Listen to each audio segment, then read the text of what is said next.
इससे पहले हमने जब सॉल्यूशन चैप्टर पढ़ा था तो हमने बात की थी कि यार जो सॉल्वेंट होता है, जैसे फॉर एग्जांपल ये मेरे पास एक कोई भी सॉल्यूशन बनाने के लिए मैं तैयार हूँ, जहाँ पर सॉल्वेंट जो ज़्यादा मात्रा में है और जिसकी वजह से सॉल्यूशन का आखिरी फॉर्म बनेगा, यानी कि इसमें अगर जो भी मिलाऊंगा, मेरे कहने का मतलब है कि जैसे मेरे पास एक दूध था, दूध के अंदर मैंने चीनी मिलाई तो ओवरऑल जो ढांचा बना वो क्या था, एक लिक्विड फॉर्म में था। यानी कि लिक्विड मेरा क्या था, सॉल्वेंट था, ज़्यादा मात्रा में जो है वही, यानी लिक्विड सॉल्वेंट था। मैंने ठोस के फॉर्म में क्या लिया था, मैंने सॉलिड के फॉर्म में मैंने चीनी ली थी, शुगर ली थी मैंने।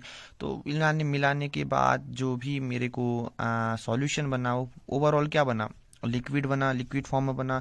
और इससे हमें ये पता चलता था कि हमने बताया कि जो सॉल्वेंट होता है वो डिसीजन करता है कि कैसा सॉल्यूशन का क्या होगा, रूप होगा।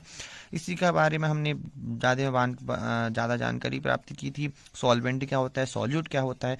अब हम बात करने जा रहे हैं कि बाइनरी सॉल्यूशन के बारे में।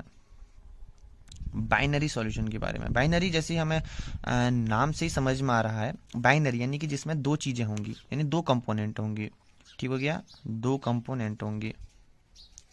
बाइनरी के केस में हमारे पास दो कंपोनेंट होंगे, पहला हमें जाहिर सी बात है सॉल्यूट, और दूसरा क्या हो जाएगा, सॉल्वेंट। यानी कि जो ज़्यादा मात्रा में है और जो क्या है, कम मात्रा में है। ठीक हो गया।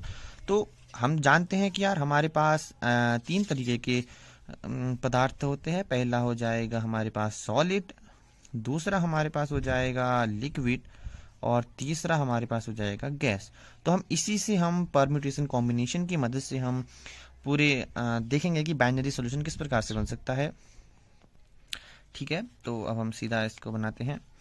तो हमने जैसे कहा कि सॉल्वेंट और सॉल्यूट के फॉर्म में करेंगे बाइनरी सॉल्यूशन के। सबसे पहले हम लेते हैं गैस को। तो मैंने लिया गैस, ओके। और यहाँ पे मैं एक काम कर देता हूँ, सॉल्वेंट लिख देता हूँ और ये सॉल्यूट लिख देता हूँ। देखो, पहली बार हम गैस की बात कर रहे हैं तो इसका मतलब होगा कि जो पूरा सॉल्यूशन का ढांचा होगा, जो स्ट्रक्चर होगा, पूरा गैसीय फॉर्म में होगा। इसलिए हम सॉल्वेंट का मेरा क्या होगा, तीनों केस में गैस, यानी कि ये भी गैस और ये भी गैस, ओके। और गैस के साथ पहला सॉल्यूट यानी कि जो कम अमाउंट में है उसको मैं लेता हूँ, फॉर एग्जांपल से गैस ही लेते हैं, सीधा हम गैस से स्टार्ट करते हैं। तो गैस के साथ में हम जो सॉल्यूशन में का एग्जांपल हम सेट करते हैं, एग्जाम्पल के केस में, तो मेरे कहने का मतलब है कि सॉल्वेंट भी गैस है, ज़्यादा मात्रा में भी गैस है, कम मात्रा में भी गैस है। तो इस केस में मेरे पास जो भी दो कंपोनेंट होंगे वो जाहिर सी बात है गैस और गैस का फॉर्म में होगा। तो इस केस में हम एक सिंपल सा एग्जाम्पल देख सकते हैं कि जब हमारे पास हो कि मेरे पास एक ऑक्सीजन गैस है,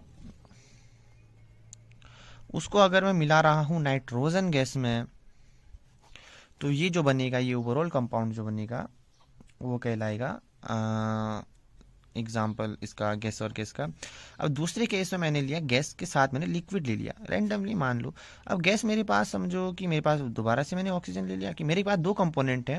इस केस में मतलब जो सॉल्वेंट यानी जो ज़्यादा मात्रा में जो मेरे पास होगा, यानी कि मेरे पास ये जो पूरा कंटेनर है इसके अंदर ये पूरा ऐसा गैस से भरा है और उसमें मैं लिक्विड के फॉर्म में दो तीन सॉल्वेंट डाल रहा हूँ, हमारी मर्जी में डाल लेते हैं। तो इस केस में हम ऐसा मान लो कि हमने क्या किया, जैसे क्लोरोफॉर्म है या ऑक्सीजन है जो भी है, हमने इसमें क्लोरोफॉर्म में डाल दिया। इसको एक काम करते हैं, ऑक्सीजन को नहीं लेते हैं, हम सीधा लेते हैं क्लोरोफॉर्म, जो कि हमारे पास सॉल्वेंट के फॉर्म में हो जाएगा, सॉल्यूट की फॉर्म हो जाएगा क्लोरोफॉर्म। और इसको मैं डाल देता हूँ किसके अंदर, नाइट्रोजन गैस के अंदर। यानी कि ये मेरा सॉल्वेंट हो जाएगा, ये लिक्विड की फॉर्म हो जाएगा। मैंने क्या किया कि क्लोरोफॉर्म को मैंने नाइट्रोजन में डाल दिया। रिएक्शन की बात नहीं करें क्या होगा, मैं एग्जांपल दे रहा हूँ कि मैंने क्या किया कि क्लोरोफॉर्म जो मेरा लिक्विड फॉर्म में सॉल्यूट था उसको मैंने नाइट्रोजन में डाल दिया। ऑक्सीजन को छोड़ दो, उसके साथ भी हम ले सकते हैं, जैसे ऑक्सीजन के साथ भी हम एग्जाम्पल ले सकते हैं गैस और लिक्विड का, पर चलो यही ठीक है, एनसीईआरटी में भी ये दिया है। दूसरा हो जाएगा गैस के साथ हमने सॉलिड ले लिया, ठीक हो जाएगा। गैस के साथ सॉलिड ले लिया तो हमारे पास इसका सिंपल सा एग्जांपल बनता है, जब गैस तो हम एक काम करते हैं नाइट्रोजन ही लेते हैं, और सॉलिड के फॉर्म में हम लेते हैं कैम्फर। कैम्पर वो नहीं होता, जैसे हम क्या बोलते हैं, कपूर टाइप से।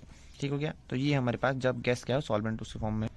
ठीक है, चलो अब हम दूसरा केस लेते हैं, जब हमारे पास लिक्विड, मेरे पास क्या है, लिक्विड मेरा क्या है, सॉल्वेंट। मतलब मेरे कहने का मतलब है कि जो मेरा सॉल्यूशन का बीकर है इसके अंदर ज़्यादा मात्रा में क्या है, ये सारा ये लिक्विड है, और इसके साथ हम एक्सपेरिमेंट करेंगे क्या होगा। हम सीधा एग्जाम्पल लेंगे ताकि हमारे को समझ में आए। हम सीधा नहीं देख रहे कि यार इसमें मिलाने पर क्या होगा, मैंने नाइट्रोजन को क्लोरोफॉर्म में मिलाया क्या होगा, या फिर मैं ऑक्सीजन को कहीं भी मिलाता जहाँ पे लार्ज अमाउंट ऑफ ऑक्सीजन होता है उसके अंदर मैं लिक्विड डालता तो क्या होता, तो या फिर गैस के साथ गैस में क्या, उसमें ये नहीं देख रहे, हम सीधा एग्जाम्पल देख रहे कि यार ऐसा हो सकता है करके।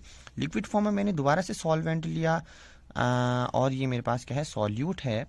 इस केस में लिक्विड तो मेरे पास ठीक है, लिक्विड मेरा सॉल्वेंट है। अब मैं सॉल्यूट में लेता हूँ सबसे पहले गैस, ठीक हो जाएगा। मान लो लिक्विड के फॉर्म में मैंने लिया H2O, उसमें मैंने क्या किया, मैं ऑक्सीजन मिला रहा हूँ। बस खाली एग्जांपल के लिए मैं बताना चाहता हूँ कि मेरे पास यहाँ पे क्या है, सॉलिड है, सॉल्वेंट है, और ये लिक्विड, यानी कि मेरे पास लार्ज अमाउंट में लिक्विड और हायर लेस अमाउंट में मेरे पास क्या है, ऑक्सीजन गैस है या फिर कोई भी गैस ला मान लो। अब दूसरे केस में भी मेरे पास लिक्विड है, अब मैं लेता हूँ लिक्विड को लिक्विड के साथ, थोड़ा सा ऐसा लगा, तो इस केस में मैंने इथेनॉल लिया। इथेनॉल को अगर मैं वाटर में डाल रहा हूँ तो भी जो एक सॉल्यूशन बनेगा वही बनेगा, क्या बोलते हैं उसको,